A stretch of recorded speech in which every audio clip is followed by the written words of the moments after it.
സമൂഹത്തെ സംബന്ധിച്ചിടത്തോളം അവർക്ക് പരിചയമില്ലാത്ത വാക്കുകളല്ല റബ്ബ് എന്ന വാക്ക്, ഇലാഹ് എന്ന വാക്ക്, ഇബാദത്ത് എന്ന വാക്ക്, അതുപോലെ ദീൻ എന്ന വാക്ക്.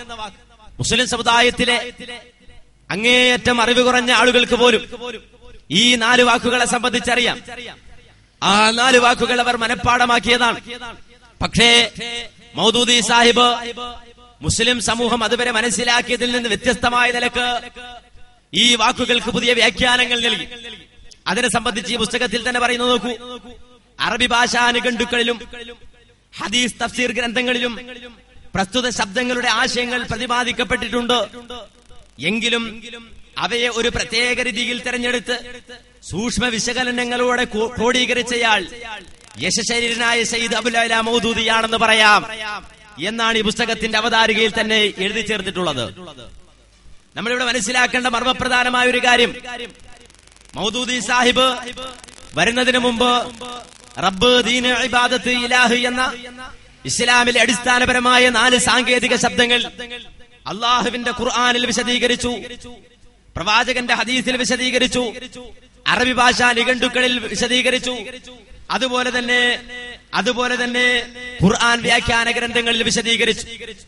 ആ വിശദീകരണങ്ങൾക്കപ്പുറമായി ഒരു പ്രത്യേക രൂപത്തിൽ അതിനെ ക്രോഡീകരിച്ചു കൊണ്ടുവന്നയാൾ മരിച്ചുപോയ സയ്യിദ് അബുൽ അല മൗദൂദി സാഹിബാണ് എന്ന് തുറന്ന് സമ്മതിക്കുന്ന പ്രസാധകരെ സംബന്ധിച്ചിടത്തോളം അബുൽ അല മൗദൂദി സാഹിബ് വരുന്നതിന് മുമ്പ് വിശ്വാസി സമൂഹം അവരുടെ വിശ്വാസവുമായി ബന്ധപ്പെട്ട് പരിപൂർണമായി ഉൾക്കൊള്ളുന്ന അടിസ്ഥാനപരമായി ഈ 4 സാങ്കേതിക ശബ്ദങ്ങളുടെ അർത്ഥവും ആശയവും വ്യക്തമായി മനസ്സിലാക്കാൻ കഴിയാതെ പോയി എന്നാണ് ഈ പുസ്തകത്തിൽ ആദ്യമായി തന്നെ സമർത്ഥിക്കപ്പെട്ടത്. ഇവിടെ നാം മനസ്സിലാക്കണം, മൗദൂദി സാഹിബ് തന്നെ ഈ പുസ്തകത്തിൽ വളരെ വ്യക്തമായ കാര്യം പറയുന്നുണ്ട്. 4 സാങ്കേതിക ശബ്ദങ്ങളുണ്ടല്ലോ, ഇലാഹ്, റബ്ബ്, ഇബാദത്ത്, ദീൻ. ഈ 4 സാങ്കേതിക ശബ്ദങ്ങളെ സംബന്ധിച്ച് മൗദൂദി സാഹിബ് തന്നെ പറയുന്നു നോക്കൂ. അറേബ്യയിൽ വിശുദ്ധ ഖുർആൻ അവതരിച്ച കാലത്ത് ഇലാഹിന്റെ അർത്ഥമെന്തെന്നും റബ്ബ് എന്ന് ആർക്കാണ് പറയുകയെന്നും എല്ലാവർക്കും അറിയാമായിരുന്നു. കാരണം ഈ 2 പദങ്ങളും അവരുടെ സംഭാഷണത്തിൽ മുമ്പ് മുതലേ പ്രയോഗിക്കപ്പെട്ടിരുന്നു. ഏതാശയത്തെ കുറിക്കാനാണ് ഈ പദങ്ങൾ പ്രയോഗിക്കുന്നതെന്ന് അവർക്കറിയാമായിരുന്നു. അതിനാൽ അല്ലാഹു ആണ് ഏക ഇലാഹും റബ്ബും, ഉലൂഹിയത്തും റുബൂബിയത്തിലും മറ്റാർക്കും ഒരു പങ്കുമില്ല എന്നവരോട് പറഞ്ഞാൽ അതവർ പൂർണ്ണമായും ഉൾക്കൊണ്ടിരുന്നു. ഇങ്ങനെ വിശദീകരിച്ചുകൊണ്ട് അദ്ദേഹം ഈ പുസ്തകത്തിൽ പറയുന്നത് പിന്നീട് എന്ത് സംഭവിച്ചു എന്ന് ചോദിച്ചാൽ, പിന്നീട് ഈ വാചകത്തിന്റെ അല്ലെങ്കിൽ ഈ വാക്കുകളുടെ അർത്ഥം മനസ്സിലാക്കുന്നതിൽ ചില പിശകുകൾ സംഭവിച്ചു എന്നാണ് അദ്ദേഹം വിശദീകരിക്കുന്നത്. അദ്ദേഹം തന്നെ അടുത്ത പാരഗ്രാഫ് തുടങ്ങുന്നത് ഇങ്ങനെയാണ്: എന്നാൽ ഖുർആനിന്റെ അവതരണ വേളയിൽ സുഗ്രാഹ്യമായിരുന്ന ഈ പദങ്ങളുടെ മൗലികാശയങ്ങൾ പിൽക്കാല നൂറ്റാണ്ടുകളിൽ ക്രമേണ മാറിക്കൊണ്ടിരുന്നു. എത്രത്തോളം എന്നാൽ പ്രസ്തുത പദങ്ങൾക്ക് അവയുടെ വിശാലമായ അർത്ഥം നഷ്ടപ്പെടുകയും അങ്ങേയറ്റം പരിമിതവും അവ്യക്തവുമായ ആശയങ്ങളിൽ അവ ഒതുങ്ങിപ്പോവുകയും ചെയ്തു.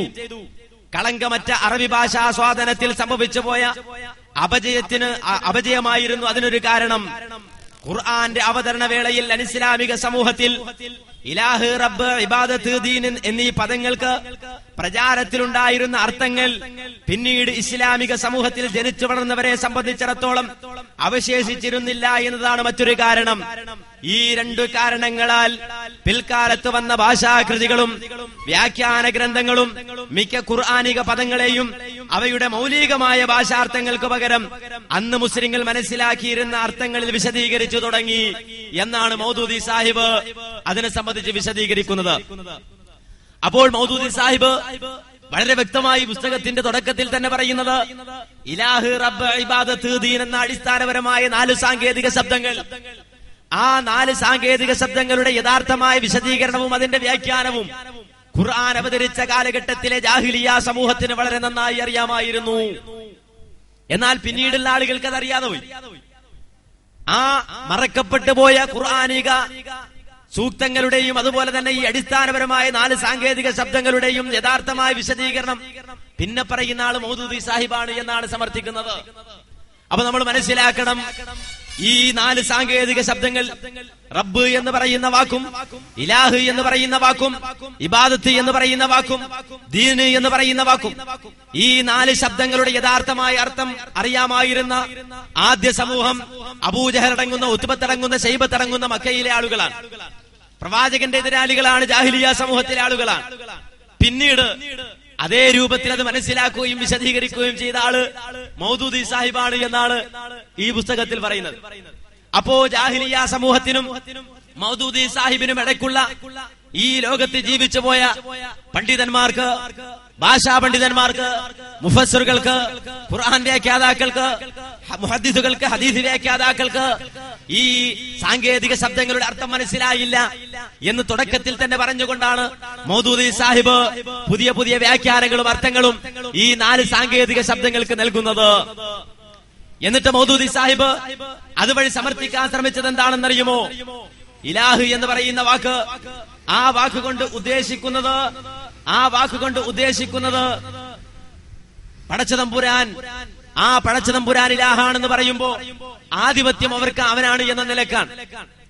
എന്നാൽ സൃഷ്ടികളെ സംബന്ധിച്ചിടത്തോളം ആ ആധിപത്യം കവർന്നെടുത്തു കഴിഞ്ഞാൽ ആ സൃഷ്ടികളും ഇലാഹായി. സൃഷ്ടികൾ ഭരണം കൈയാളുന്ന അവസ്ഥയുണ്ടായാൽ, അവര് നിയമം നിർമ്മിക്കുന്ന അവസ്ഥയുണ്ടായാൽ അവർ ഇലാഹായി മാറി. റബ്ബ് എന്ന് പറയണമെങ്കിൽ ഭരണാധികാരിക്കാണ് റബ്ബ് എന്ന് പറയുക, ഭരണമുള്ളവനാണ് റബ്ബ് എന്ന് പറയുക. അതുപോലെ ഇബാദത്ത് എന്ന് പറഞ്ഞാൽ ഭരണാധികാരിക്കുള്ള അനുസരണമാണ്, അതുപോലെ തന്നെ അടിമത്തമാണ്, അതുപോലെ തന്നെ ആരാധനയാണ്. ഇബാദത്തിന് 3 അർത്ഥമുണ്ട്. 3 അർത്ഥവും ഒരുമിച്ച് സംഗമിക്കുന്ന വാക്കാണ് ഇബാദത്ത് എന്ന് പറയുന്ന വാക്ക് എന്ന് മൗദൂദി സാഹിബ് വിശദീകരിച്ചു. ദീൻ എന്ന് പറഞ്ഞാൽ മൗദൂദി സാഹിബ് ഈ പുസ്തകത്തിലൂടെ സമർത്ഥിച്ചത്, ദീൻ എന്ന് പറഞ്ഞാൽ അതുകൊണ്ട് ഉദ്ദേശിക്കുന്നത് സ്റ്റേറ്റ് എന്നതാണ്, രാജ്യം എന്നതാണ് ഈ ദീൻ എന്ന വാക്കുകൊണ്ട് ഉദ്ദേശിക്കുന്നത്. അപ്പോൾ ഇലാഹ് എന്ന് പറഞ്ഞാൽ ആധിപത്യമുള്ളവൻ, ഭരണം നടത്തുന്നവൻ.